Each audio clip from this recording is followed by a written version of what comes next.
Welcome to It's Beyond the Food podcast. I'm your host, Stephanie Rosier, non-diet nutritionist and founder of the Non-Diet Coaching Certification. This is Beyond GLP-1, the Expert Series.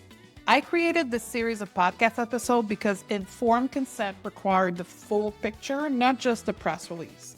So over the next several episodes, I'm bringing in experts to cover every angle: science, marketing, side effect, impact on body image, nutrition, health, counseling, and what all this means for you and your client. Whatever you are, a health professional navigating these conversations in your practice or someone personally researching your decision, this series is for you. Ready? Let's do this. Welcome to the podcast, Ragen. Thank you for having me. I'm so excited. I'm excited, and a lot of the listeners are excited. You have a big fan club out there, and they've been waiting Hi, everybody. for this interview. So for those who may not know you, clearly there's a bunch of people who know you, but for those who don't know you, can you introduce yourself? Sure. Hey, my name is Ragen Chastain. My pronouns are she, her. I'm a speaker, writer, and researcher, and my area of expertise is the intersections of weight science, weight stigma, and healthcare practice. So I've been studying the research around weight and health now for over 20 years. I've been doing the speaking, writing, and researching full-time since 2012. And my primary audience is healthcare providers, and it can be things as general as creating a welcoming environment for higher weight people to things as specific as anesthesia practice. So I get to do a lot of things. I get to go to a lot of run conferences and hear all the doctor stories. I'm not myself a medical doctor, so just get that out of the way. That's sort of the little corner I've carved for myself. This is a personal question of mine. What is your journey to get to that specialty? How did you end up to that specialty of work? Yeah, kind of accidentally. So my training is in research methods and statistics. That was my original undergraduate college training. And I actually started for myself. I had been yo-yo dieting for years. And so I decided I wanted to find the weight loss method with the highest efficacy, instead of just doing whatever a doctor told me to do. And so I decided to undertake a literature review of the weight loss research. And I was not in school at this time. I didn't undertake it to publish. This is how I solve my life problems. This is the kind of mega nerd that I just am. And so I did this full literature review, and I got to the end and I had all the emotions, surprise, anger, disbelief, defensiveness, incredulousness, to the point that I did the whole thing a second time. And I was doing calculations by hand. I was trying to figure out how I misunderstood this body of research, because what I found was that there wasn't a single study where more than a tiny fraction of people were actually experiencing anything resembling significant long-term weight loss, and that the vast majority of people were losing weight and gaining it back, which is exactly what happened to me. And that's what started me down the rabbit hole. And for a long time, I was just researching this for myself. I didn't think, I wasn't, a blogger or anything. I didn't think to tell anybody. And then I became a ballroom dancer, and I had a judge tell me repeatedly she couldn't stand to look at me because my arms were showing in my waltz gown. And that's when I realized I had done a ton of activism in college. I'm a queer person, and I had done a lot of queer and trans activism, but I never thought of fat people as a group of people who were oppressed.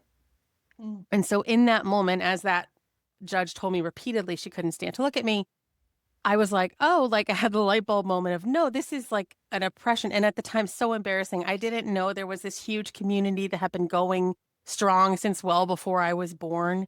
And so I started a little blog called Dances with Fat, just to talk about my experience. And then it widened out, and I started talking a lot about fat civil rights and digging into the research because I had that background. And then I essentially got a request from some people of color within the community that it was just too much me, right? I was blogging literally 7 days a week. I was speaking on a ton of topics.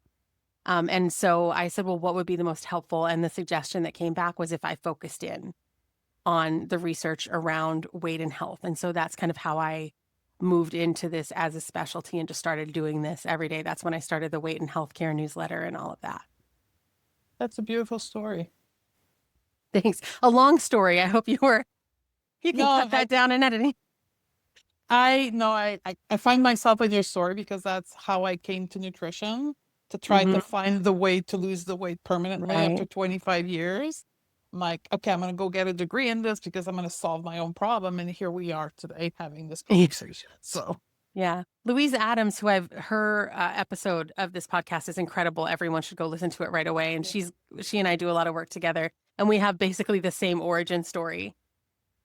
yeah, I think when people ask me, why do you keep going? I think it's because it's very personal and it's a Mm-hmm. passion of mine. I think Yeah. that's what and I think you probably share the same thing. That's what makes us so passionate about this, because it's like lived experience. Yeah. Okay, so we want to do this interview with the intention of giving as of May the 15th, 2026, Mm-hmm. here's at the highest level possible where we stand with the research associated with GLP-1 without getting ourselves lost in the wind, because I will say right up front, you have to go and subscribe to your Substack, which is where the weeds are, right? This is Mm-hmm. where you can read and see all the links and get all of this. And that's not the intent of this podcast. So go subscribe to the Substack. I want to get at the highest level the state of affair on GLP-1 research as of now. So let's Sure. start with that. Okay. So the big overarching thing is that, first of all, these are solid drugs for type 2 diabetes. They may not necessarily be frontline drugs because they do have more side effects and more serious side effects than some other drugs. But they work well for people who are contraindicated for other drugs. They work well for people who couldn't get the glycemic management they were looking for on other drugs. There's a good amount of research around safety at the type 2 diabetes dose. So these are solid type 2 diabetes drugs. Want to start there. What happened was, at the same time that these drugs, that they were showing kind of a little bit of weight loss in patients with type 2 diabetes, Eli Lilly and Novo Nordisk, who were two of the three companies that were essentially price gouging insulin to make a fortune, especially like here in the States, learned that the government was planning to put price controls. And so they were going to lose that profit. And at that time, the CEO of Novo Nordisk said, we're taking a bet on, quote, obesity, and we will create the market. And again, Louise really goes into that beautifully. And so they said, okay, well, these drugs at the type 2 diabetes dose create a little bit of weight loss. What if we gave people a mega dose? Would that create more weight loss? And it did. And that's how it became, quote unquote, weight loss medication. So the thing about that is the weight loss is a side effect of the type 2 diabetes medication. And so when we dose and titrate for type 2 diabetes, the goal is to give the minimum dose that's needed to get the glycemic management someone wants and to minimize the side effects of the drug, which again can be serious and even fatal. With weight loss, the goal is to get the person up to the maximum dose they can possibly tolerate, or the maximum dose allowed, preferably, to maximize the side effect of weight loss. And you can't do that without maximizing all the other dose-dependent side effects. Right? So for semaglutide, for example, the minimum therapeutic type 2 diabetes dose is 0.5 milligrams. The recommended weight loss dose originally was 2.4 milligrams. The maximum type 2 diabetes dose used to be 1 milligram. Here in the States, it's been pushed to 2, but a lot of places outside of the States, it's still 1 milligram.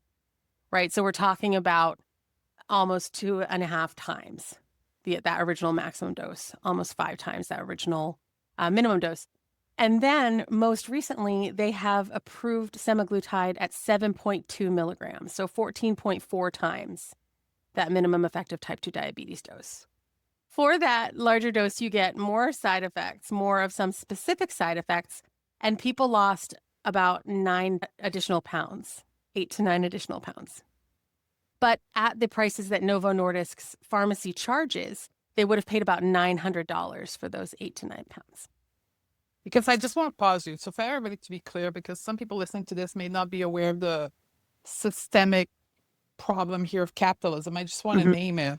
So you're from the States, I'm from Canada. The reason why it's 1 milligram in Canada and 2 milligram in the States, it's most likely due to profitability of those pharmaceutical company. When the minimum dose is twice the amount, they sell twice the amount of medication. because we have the same human body in both country. So there's something driving the difference. So when we're talking about higher doses, we just mean more profit. Is that your perspective on this as well? In many cases. So when we look into the research, one of the things that happens is the FDA seems to be a little more, and that's our body in the States that determines whether drugs are safe and if they're allowed to be marketed. They seem to be a little more willing to go for increased doses, to approve secondary uses on research that is not as strong as I would suggest it should be in order for that approval. So it may well be a profit interest of the company. And as I said, here in the States, first of all, they're allowed to market drugs directly. So there's a ton of commercials for these drugs. So people are meant to go in and ask their doctor to put them on the drug. And providers are telling me like has been a big part of this, a flood of people asking for or even demanding the drug, to the point that one of the things that they're doing is sort of pulling the idea of patient-centered care to suggest that you should give the patient what they want. Right? Informed consent conversation and then whatever they want. And of course, that becomes a really dangerous thing because patient-centered care is still always rooted in ethical evidence-based medicine. But it's very difficult when the FDA has approved a medicine at a dose for the provider to say, look, I don't think this is a good idea. And so that becomes a real difficulty in the provider's office and in these conversations. Thank you for making that clear. Sure. All right, so we've got the type 2 diabetes use, we've got the weight loss use. So then what happened is here in the States, after the fen-phen tragedy, where the weight loss drug fen-phen killed a bunch of people, harmed a bunch of people, Medicare, which is our sort of state-sponsored insurance, which is for people 65 and older and some people with disabilities, said we're not covering weight loss drugs anymore. But they were able to carve out a loophole if the weight loss drug was also approved for another use and the person had that condition, then the weight loss drug could be approved and paid for by Medicare. And that's when we started to see a ton of these secondary uses. It's good for cardiovascular effects. It's good for kidney function. It's good for et cetera, et cetera, et cetera. And so that's sort of, at that time, what they were doing was only testing the weight loss dose, because that's all they were interested in. So for example, with cardiovascular use, they found a small effect, about 1.5% difference for people who use the weight loss dose. They actually found a larger effect in a previous study at 0.5 and 1 milligram. That previous study was in people who had type 2 diabetes, so that could also be part of what explains having that larger effect. But at any rate, even though they had a study that showed, again, it was, I think, 2.3%, so still not a massive effect, but an effect, they did not test those lower doses for the secondary use of cardiovascular prevention of major adverse cardiac events. And so a lot of these secondary use studies are only testing it at this largest weight loss dose. The 7.2. Well, no, sorry, the 2.4. 2.4. Okay. The 7.2 is really recent. Sorry, that's a great question. So yeah, at this 2.4 milligram dose, and 2.4 milligrams is still generally the dose. But what happened was, so we've got semaglutide, that's or semaglutide, depending on where you live. That's Novo Nordisk's drug. Tirzepatide is Eli Lilly's drug, and tirzepatide is actually a co-agonist, GLP-1 and GIP. And it creates more weight loss. And so funny beef between these. So Novo Nordisk has been better at marketing. They've got a lot more attention. People say Ozempic to mean GLP-1 drugs. It's like the Kleenex of GLP-1 drugs. And so Eli Lilly was like, but wait, our drug makes more weight loss. So they actually created a randomized controlled trial, and I cannot express how expensive these are, that just basically repeated their original approval trial and semaglutide's original approval trial just to show the exact same results again, to like get more marketing about it.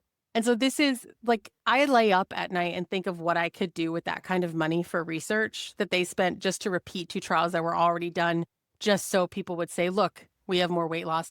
And so this 7.2 milligrams appears to be, and again, this is all like my opinion as somebody who studies this, appears to be an attempt to try to get closer to tirzepatide in terms of weight loss. And when we say the result, we say in terms of weight loss.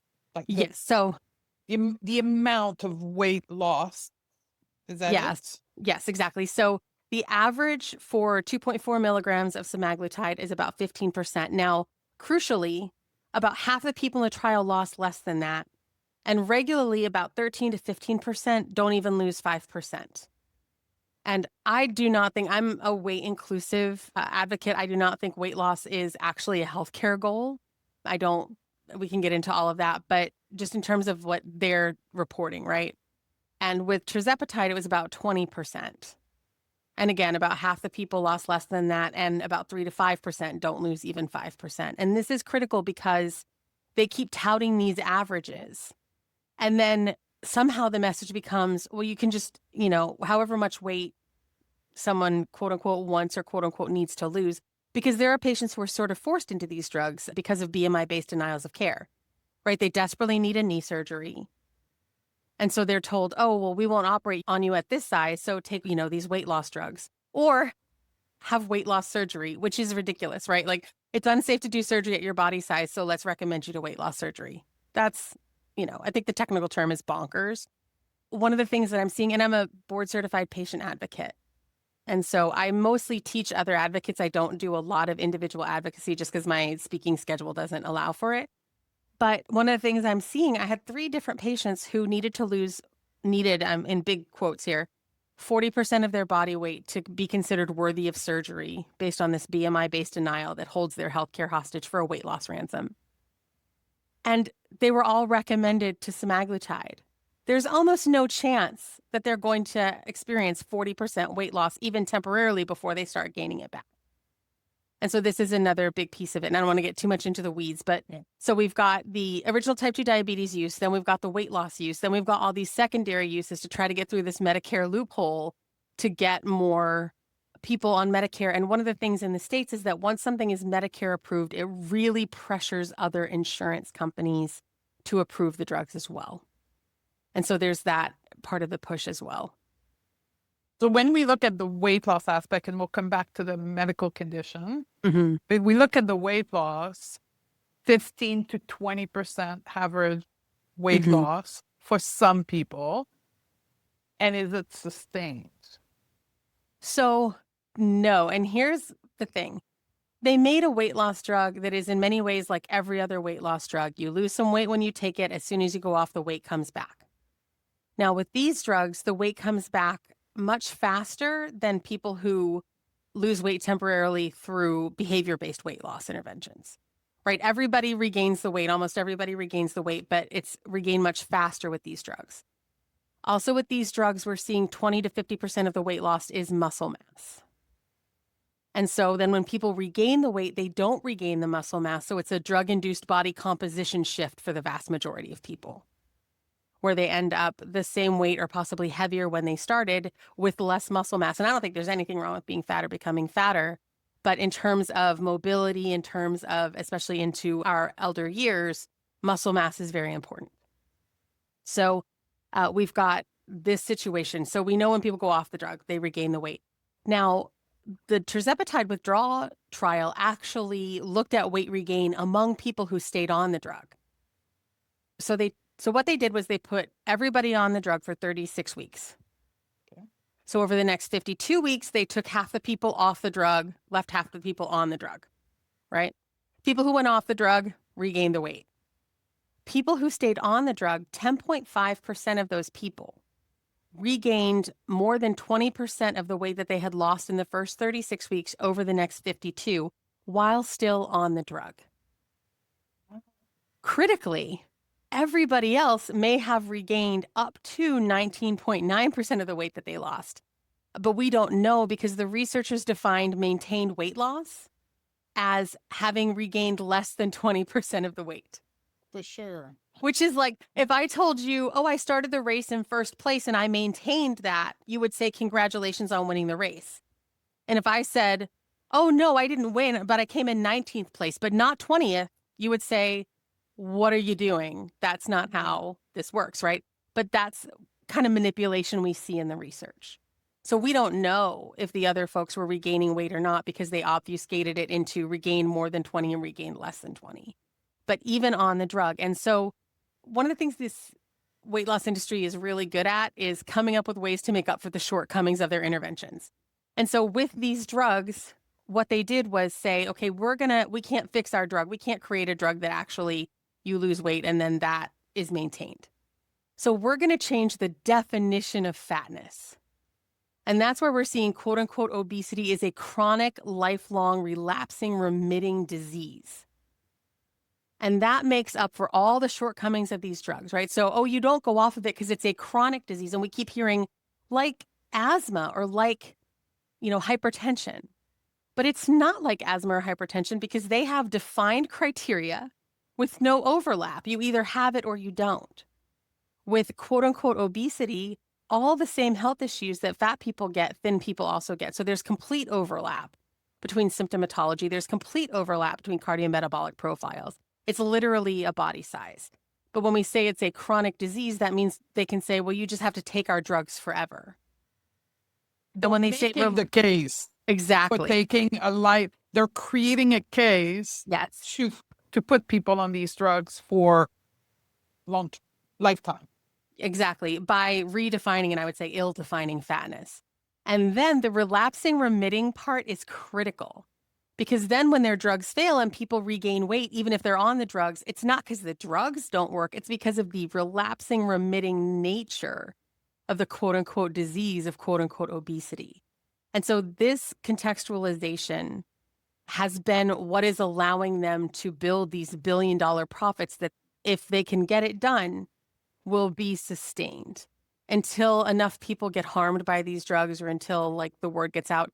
And another thing that they've done is to really systematically desensitize us to harming and killing fat people in attempts to make them thin.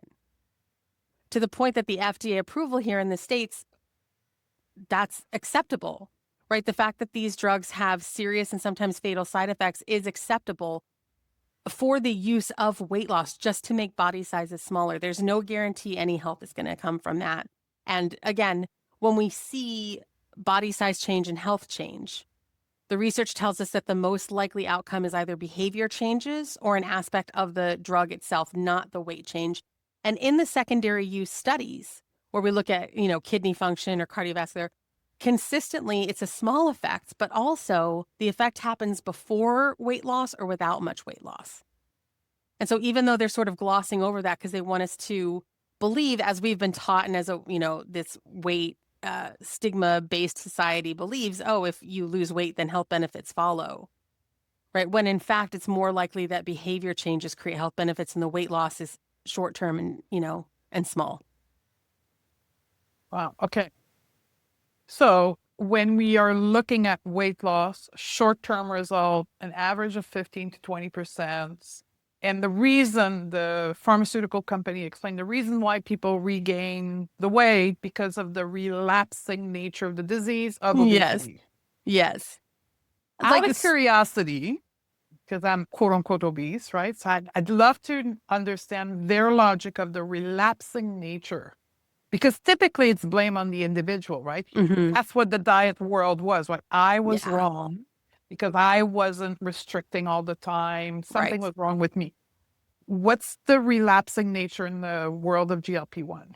Sure. So, and this becomes kind of a hilarious dance that you see.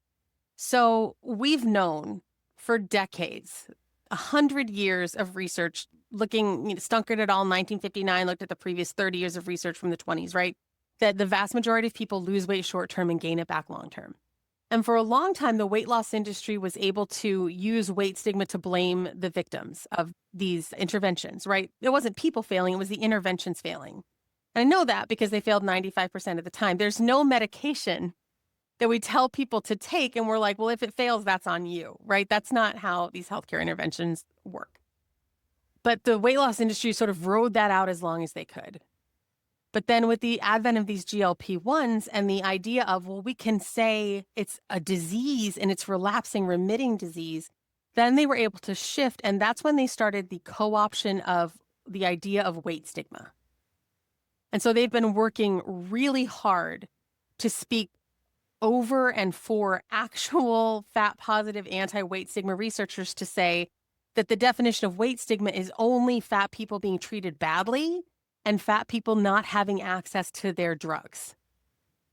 And so we hear this idea of basically, we don't want to treat fat people badly, but we absolutely want to eradicate them from the earth and prevent any more from existing, but in a totally non-stigmatizing way, which is ridiculous. Obviously, you can't do that. You can't want to eradicate a way of being and then say, but we don't want to stigmatize that way of being.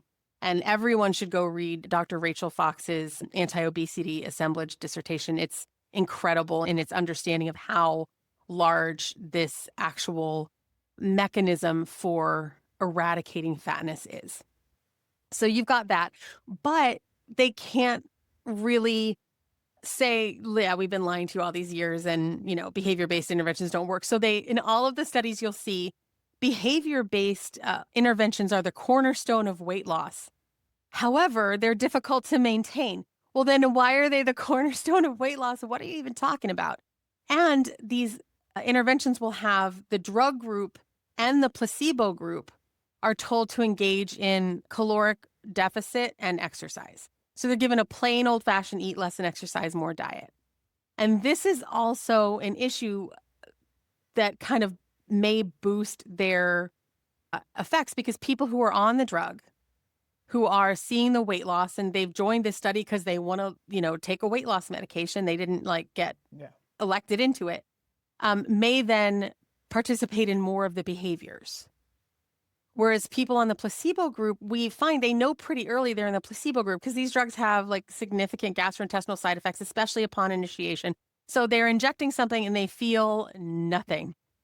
And they're like, I'm on the placebo. And so they might be bummed out about that. They might just drop out. They might do less of the behaviors. And so I advocate that in these trials, they should be required to have a weight inclusive comparator group where people who are working with the goal of, so weight inclusive care is about supporting health directly rather than trying to manipulate body size and hope health comes out of that.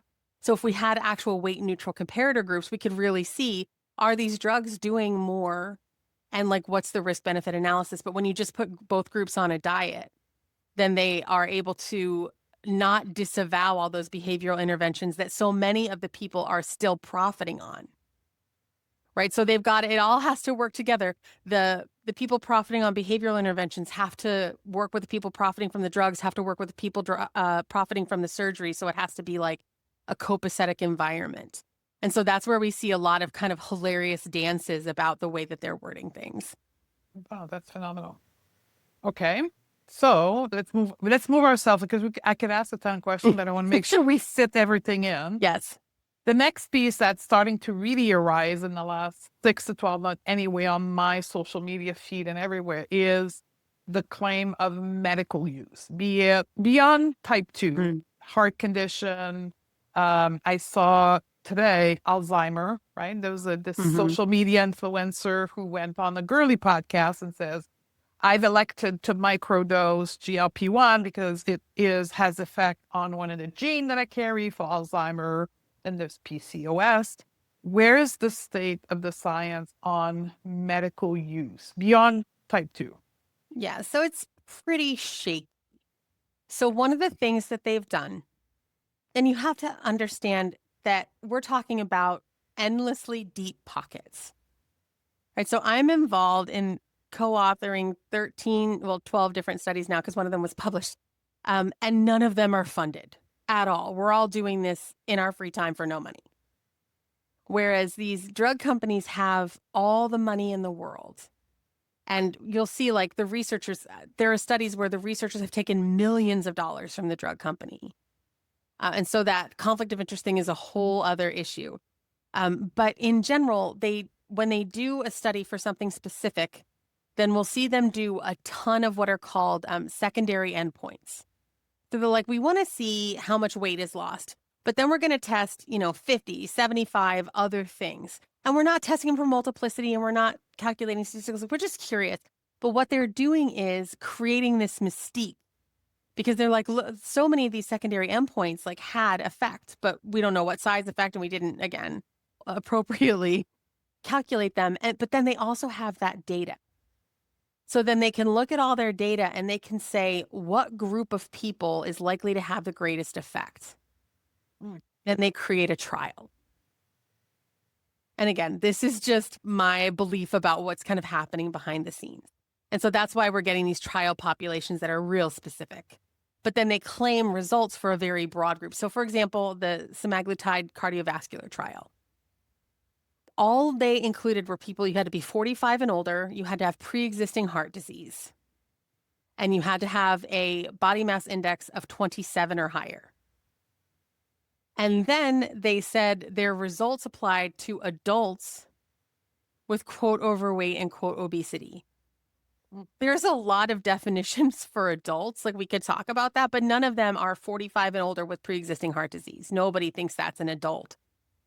But and for that cardiovascular trial, they released a press release months before they published the trial. So there was no way to check everything that they said. And they got FDA approval for 18 and older with quote overweight and quote obesity. Another small issue, but that's interesting, is that BMI of 27 or higher, because while the BMI scale is both racist and deeply problematic, it's at least specific.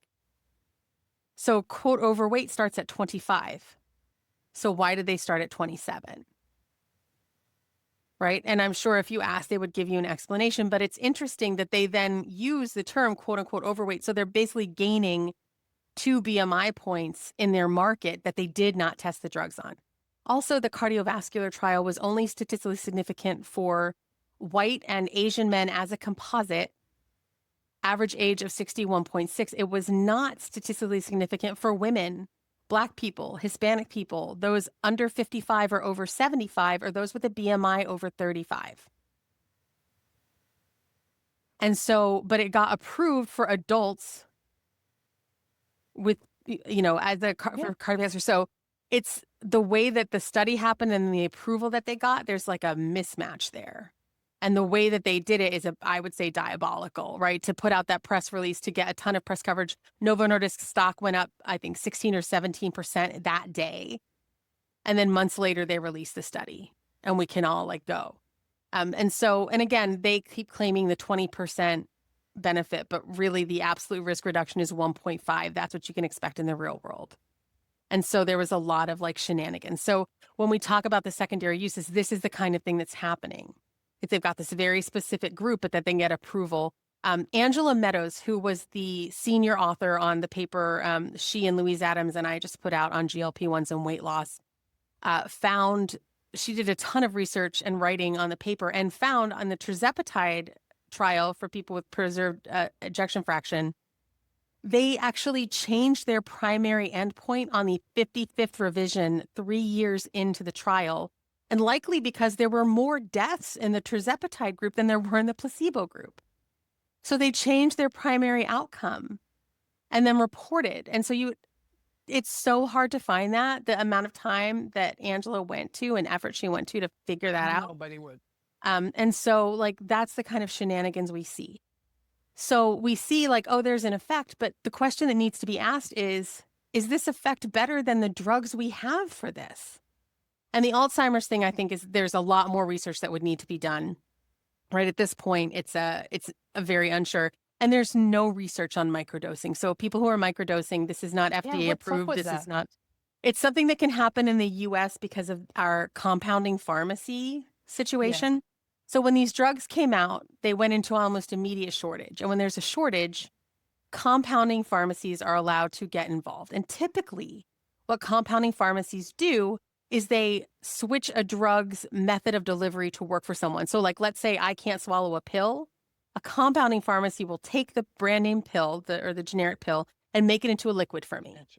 It's now no longer an FDA approved drug, but it's a drug I can take.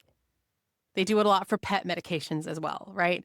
But because of this shortage, they were able to start producing and selling semaglutide and tirzepatide. And it was a big problem.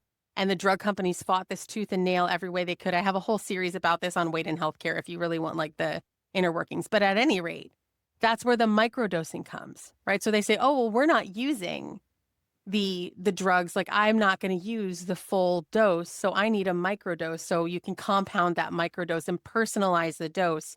And that makes it okay for the compounding pharmacy to do. it gets around an FDA loophole. And so that's kind of where I think microdosing came from. And it may be, as a harm reduction tool, people not taking, 2.4 or 7.2 milligrams or 15 milligrams of tirzepatide may experience less harm from the side effects from microdosing, but we don't know anything about it. It's not a research practice. So to sum this up, FDA, because that's the main market, FDA approved is for type 2 diabetes, heart condition, and weight loss. Yes. Beyond that, not approved, not enough evidence for any other health condition as of May the 15th, 2026. That's my understanding. There's always maybe something that I missed, but that's my understanding. And I'm more of an expert in the US system, so I won't speak for other systems, but off-label prescription is allowed, right? That's Once a problem, medication is FDA approved, a doctor has discretion, and there's important reasons for that, right? And there's reasons that people become doctors and go to a ton of school, or become pharmacists and go to a wild amount of school to understand these drugs and to understand how they might help. So there are lots of times when off-label prescribing is important and helpful and useful. But with these, what I'm hearing from doctors and from patients who talk to doctors is that doctors are saying, oh, no, just get on a GLP-1 because they're good for everything. They do everything.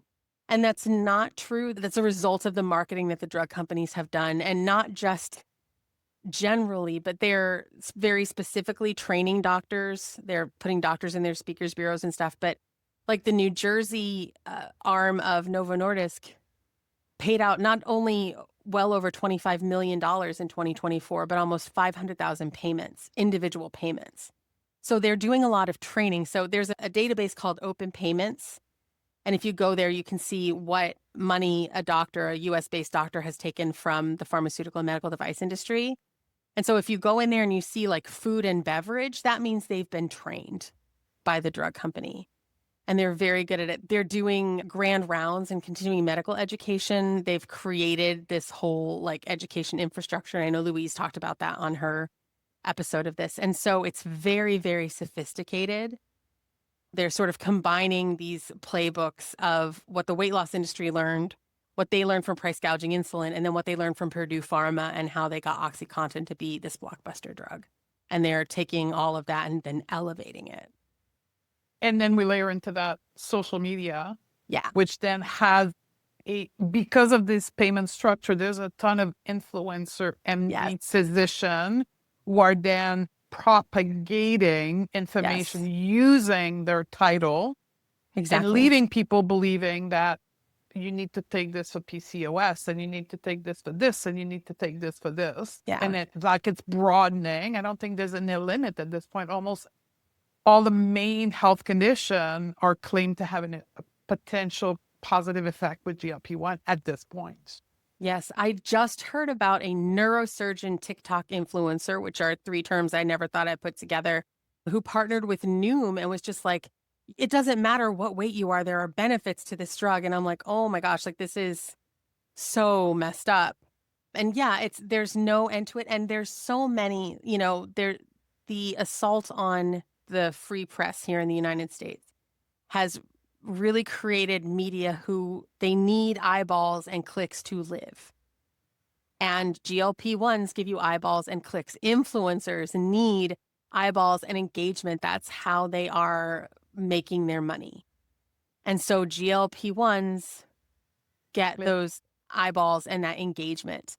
And so it's, just a self-perpetuating and propagating. And I think that's why there's such a big push. These drugs, again, have very serious side effects. People have died. And I think that they're trying to get too big to fail before we see the other side of this and we see what's happening long term. And I think one of the reasons that we're not seeing this expressed fully is because people don't stay on the drugs that long. There's a high rate of disengagement. These drugs have also very unpleasant, just common side effects, let alone the serious ones. And so that may give them more time before the people who do stay on it for a long time start to experience the serious side effects. So I put myself on the diet of the GLP-1. I followed a whole bunch of people on social media to get the narrative in preparation for this series. And about a month ago, I became aware of adonia. I think it's the term, Anhedonia, yeah.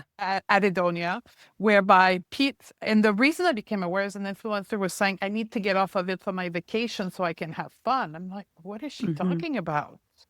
And then I realized that there's that flat line happening for people, that not just with food, with everything, sex, relationship, life enjoyment. So people are coming off of it to enjoy life, to then come back to it. I'm like, that is messed up. Yeah. And so here's the thing. The drugs work both mechanically and psychologically. And work, again, big quotes, but in order to create weight loss. So they slow gut motility. Yeah. And in the case of tirzepatide, they reduce stomach acid. And so food just kind of stays around longer. This is part of the type 2 diabetes effect as well. But at higher doses, we don't know like how much more is this happening, right? So you've got that happening. But psychologically, they cross the blood-brain barrier and they manipulate and interrupt normal hunger signals. And another thing that they've rebranded is the idea of quote unquote food noise, which is like either normal hunger and there are people who do have like these persistent food thoughts, and that is a thing. But often, what we learn is that food noise can be solved with food. Like it's a symptom of restriction and sometimes lifelong restriction and weight cycling, right? But in general, people, especially fat people, are taught that if we are hungry, we're wrong, right? If we want to eat, we're wrong. And so if you get a medicine, it can feel like a miracle, like, oh, I'm no longer hungry. I no longer want food. The problem is, one, your body's still hungry. Your body still uses food to, live and do all the things it does. And you're manipulating a survival signal. A hunger signal isn't just like happy fun times. It's how we stay alive. And so we don't know how much it manipulates other signals. I've heard anecdotally doctors say, oh, yeah, I got to tell my patients to drink water because they don't experience thirst anymore. I don't know like how widespread that is, but I've heard it from, I would say at this point, 6 or 7 physicians who've said, oh, yeah, it's been a big problem that my patients just don't drink water anymore because they don't think about it. And so we don't know the full mechanism of that. There are some papers that are kind of guessing at what it might be. And that's not incredibly unusual, especially for like psychotropic drugs. Often we see the effect. A lot of psychotropic drugs were tried for something else, and then it was found they had these psychological impacts. But this is a huge issue because it's a massive experiment. And people aren't really getting ethically consented into this. Like, we don't know how this is going to impact your brain. And when you see people, the thing about people going on and off, either there's people who are like, oh, I use it for quote unquote maintenance. So when I start to gain weight, I go on it. And then like, we don't have evidence for what that does to the body. And these drugs are typically titrated up. So you start at what's known as a subtherapeutic dose. And this is just to get your body used to the drug. It should hopefully reduce some of those common gastrointestinal side effects when you up titrate to the next dose. So, but when people are going on and off and they're kind of doing it on their own, if they're at that highest dose, are they going like on and off the highest dose? Are they re-titrating? Like, we don't know what they're doing. We don't understand the effects of that. And so there's a lot of like individual experimentation going on right now. And it, to me, is really concerning. Yeah, I was just talking to Marcy. I did record Marcy Evans' interview this week. So she's telling me we were talking about body image and psychological side effects of GLP-1. It was telling me about the death rate of like GLP-1, much higher than fen back in the 90s, yet it's still an approved drug. And I don't think we are fairly looking at how many people die because we don't understand the side effect, the psychological side effect. Yeah. And like when you combine regaining the weight, internalized fear of fatness, combined, I don't think we have a slight of an understanding of the psychological consequence of this big, great experiment we're in right now. Yeah, no, I fully agree. And I want to go back a little bit to that idea of the deaths. So I actually made this point a month or so ago at a workshop I did with the Center for Body Trust, that there are more deaths, hundreds more deaths for each semaglutide and tirzepatide than there were for fen. And there was like instant controversy about this, right? And so I kind of want to address that because once you say it, it's going to become a thing. So the reason I use the FAERS database is because it's kind of an apples to apples comparison. There are limitations to this database, including that it can't determine causality. Drug companies are required to report to it, doctors and patients can report to it. So my point was, look, when fen-phen went off the market, there were so many fewer deaths than what we see now, and there's no red flag or alarms raised. And so my point about it was that we've really, again, desensitized ourselves to the possibility that fat people are being harmed and killed in attempts to become thin. Also, FAERS does not, it only includes the brand name drug. So it won't include any of these people who are on compounded drugs who had issues. And Novo Nordisk was just essentially spanked by the FDA for systematically underreporting serious side effects and deaths. And I wrote about that in detail as well. But they said that it was concerning for their entire body of products that they were not capable of accurately assessing and meeting their legal requirement to report these adverse events. And so you can go, it's FAERS, the FDA Adverse Event Reporting System. You can go and look up any drug and see like how many total side effects, how many serious, and how many deaths. And you can kind of see how that goes. But you can also see with these drugs exponential increases in serious side effects and deaths after the weight loss dose was approved. The 7.2. No, the 2.4. 2.4. Yeah. So we have no data neither on the 7.2. That's too new. We'll have to wait and see how that goes post-market. And again, you know, with Novo underreporting, we won't have correct information on that either. I want to move on to your recommendation, but I have to ask this question. Given the current political environment in the United States, and given that the United States influenced most other countries' policy around GLP-1, this is a personal opinion, but how much do you think that the current political environment contributes to the FDA approving new health condition, higher dosage, the FDA's, I guess, approval? That's an interesting question. So our government is in fascist shambles. Please don't replicate what we're doing if you're in another country. We are not a model right now for anything except what not to do. But one of the interesting things is that originally when this administration came in and when RFK came in, he was very anti-GLP-1. Yep. And we've seen now a slide toward pro-GLP-1. And we know that Trump will do whatever he thinks will get him votes. He'll say whatever, like he has no consistent policy except self-interest and greed. And so I'm not sure exactly. I think it's more the inner workings of the FDA itself. And that's even prior to this administration. There's also a lot of people outside of the country and perhaps inside don't know. There's a revolving door between pharmaceutical executives and working for the FDA. And so we've got that going. Also, Republican administrations predominantly over time have gutted the FDA, their authority, and even where they have authority, they don't have the number of employees that they need. And that has been a big part. It's not just this administration. It's been since at least the Reagan administration, but this idea of systematically sort of either reducing their authority or not having enough employees to be able to enforce. And that's a big part. If you've ever read Empire of Pain, which is an incredible book by Patrick Radden Keefe about how Purdue Pharma was able to make OxyContin a blockbuster, he talks about this in that book, like the way that there just weren't enough people. And so a lot of it is on the honor system. Or the FDA told them, you can't use this chart, it's misleading. And they just use the chart. Like, what are you going to do? And so I think that really is the big contributor to it, the influence peddling that these drug companies do and that they can do because they just have sort of endless money to do that. Okay. Let's move with advice. So two group of people listening to this interview.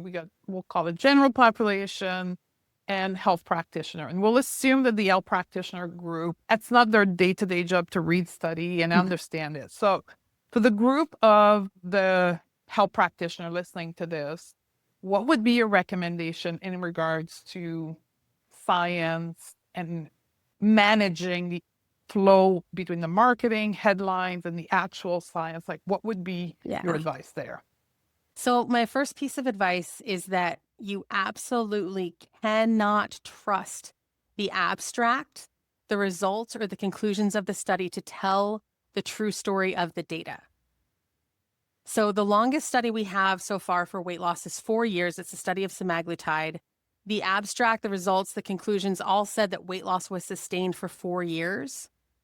they all left out the fact that they lost 89.5% of the trial participants over those 4 years, right? You cannot trust, and that's hard because one, you should be able to, two, you don't have the time to be like digging into and analyzing studies. Also, like I know that they teach research and statistics in medical school, but they teach a lot of stuff in medical school. So there are plenty of people who didn't exactly like throw their all into statistics because they're trying to figure out like what the spleen does or how to read a histogram. That's reasonable that that happened. And so finding sources that you can trust who aren't the drug companies, questioning these ideas of, oh, these drugs do everything, asking the question, how does this compare to the drug that I currently prescribe or the drugs that I currently prescribe for this health condition, right? Rather than saying, because like, yeah, it might have a small effect on blood pressure, but maybe not even as much as lisinopril. And you're talking about a very different profile of adverse events. So asking those questions, just remaining constantly skeptical and not taking training from the drug companies. They are very good at what they do. And it is a huge problem because their training is not giving anything close to the full picture of what's actually happening here. And I'm going to say, to me, it's a must to I'm going to pitch you again to subscribe to your Substack. I think it's $8 a month in Canadian anyway, in my credit card. And it's the best $8 a month because I don't have the time to go in the weeds of the study. And then I can get your output to help me make my decision or my recommendation or my viewpoint. So I know you won't. Thank you. You won't And I'll boast say, yourself, but this is the truth. well, and what I will say, so my Substack is Weight in Healthcare, and it's actually free to read. So you can be a paid subscriber. I appreciate that. It's how I can keep doing what I'm doing. Yeah. But I never want my work to make money a barrier to information. And so the subscribers get like subscriber discussions and bonus content and a monthly Ask Me Anything. But if you are, you know, you can go to Weight in Healthcare, you can search what you're looking for, and you can always email me directly as well if there's anything I can do to help. It's a tough world. I have such a soft spot in my heart. Even, you know, is a lot of weight stigma among healthcare providers. A lot of that is taught. But I have such a soft spot in my heart for people who are trying to do this work. And I'm so grateful, not like, oh, there's muffins in the break room grateful, but like from the bottom of my heart, grateful for how hard it is to do your job, especially right now, especially in the States. So please lean on me if I can be helpful or be a resource in any way. Okay. So we've got the recommendation for the health practitioner. Now for general population, would the recommendation differ? And if so, how? So for general population, I think it's more likely that a provider is going to recommend GLP-1s to you. And so it's sort of the same question, right? If they're saying, oh, you know, we want to bring your blood pressure down. And you go, okay, well, like, what are the other options for that? I really want to have a full informed consent conversation here. And that can be a really helpful term. And this is no fault of healthcare providers, but often they have a limited amount of time that they're supposed to spend with each patient. And so you can, when you say like, all right, I want to have a full informed consent conversation, there can be a bit of a sigh because they thought you were going to say yes, GLP-1s, and they were going to like, and they think that they're doing a good thing in most cases, right? There's, again, a lot of miseducation going on. So I don't think healthcare providers are like, ooh, goody, GLP-1 money. I think that they think these are going to be helpful. And I think they may not have full information about that. If in any time that somebody's trying to prescribe weight loss to me, my question is, what would you do for a thin person who came here with this issue? And that sort of gets around it. And I will just say, I'm actually not interested in weight loss. I want to look at this from a weight neutral perspective. So I want to support my health directly. And then, you can give as much explanation as you want, or you can just say, that's not going to work for me. What would you do for a thin person who is having the same situation? Ask why the dose of the drug, right? If you're on the drug for type 2 diabetes, that completely makes sense. But sometimes what I'm seeing is doctors then almost kind of sneakily, and this comes from weight stigma, the idea that fat people can't make good decisions for themselves. And so there's like a paternalistic idea, like I need to do what's best for this person. So I'm just going to keep advancing them on this drug. And so if you are on a GLP-1 for a health benefit, including type 2 diabetes or any other health benefit, you want to dose and titrate per that marker, right? So if you're on it for blood pressure, you want to dose and titrate for blood pressure. And you want to say, like, what effect should I expect here, right? Is it 3 on the top and 2 on the bottom? Like, what is the average? And if the provider doesn't know that, then maybe let's use a drug the provider does know, or let's ask for more information, right? Because again, they're just being told these are good for everything. And then there's this idea that whatever your blood pressure is, it'll come down to quote unquote normal as soon as you go. And that's just not the situation, right? It's a small effect. So I realize I'm talking a lot. Let me try to like condense this down. So dose and titrate for the actual health issue, right? Don't just allow, relentless up titration. If they're trying it for weight loss, ask what they would do for a thin patient with this health issue, then ask for weight inclusive care. And then ask if they're trying to put you on it for a health benefit other than type 2 diabetes, how does this compare to other drugs for this health issue, both in terms of benefit and the adverse event risk profile?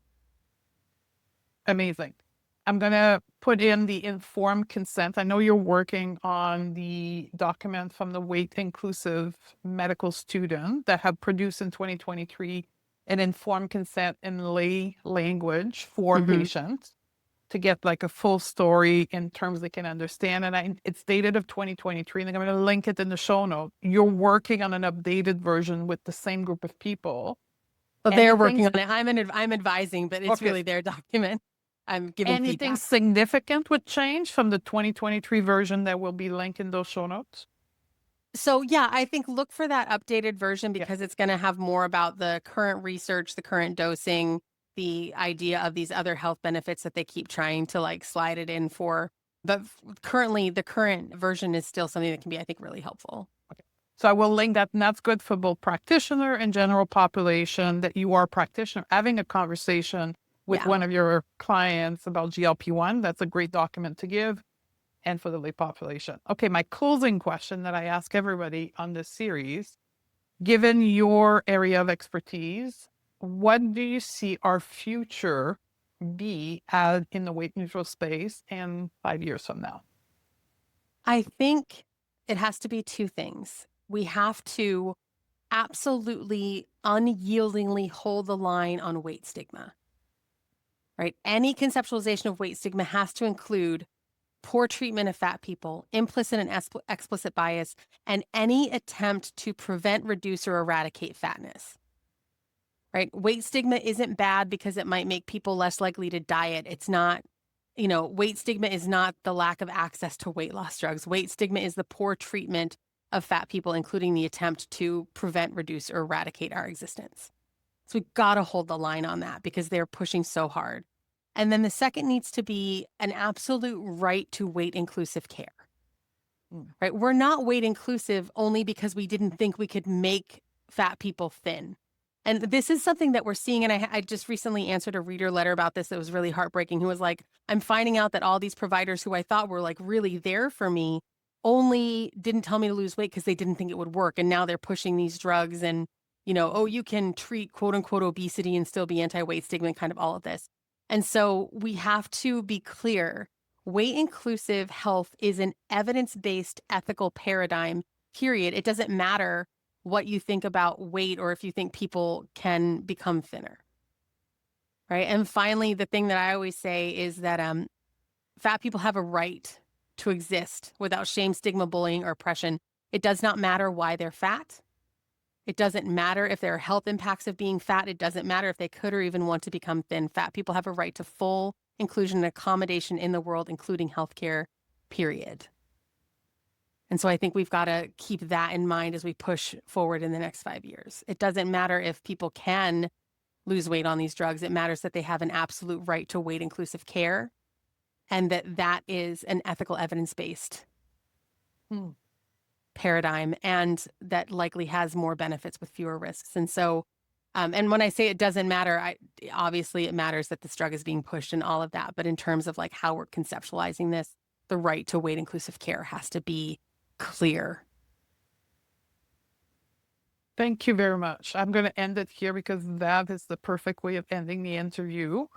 Where can people find you? I'm assuming we'll direct people to Substack. That's your main home these days?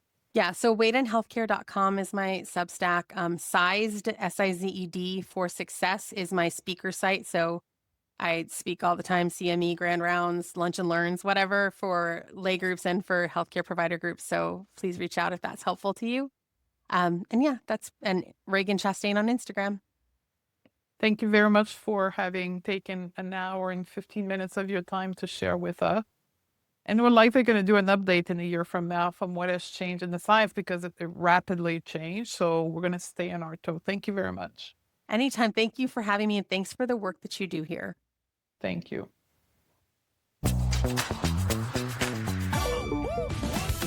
Want to coach behaviors, not bodies? Learn the mindset tool and the method that create real changes?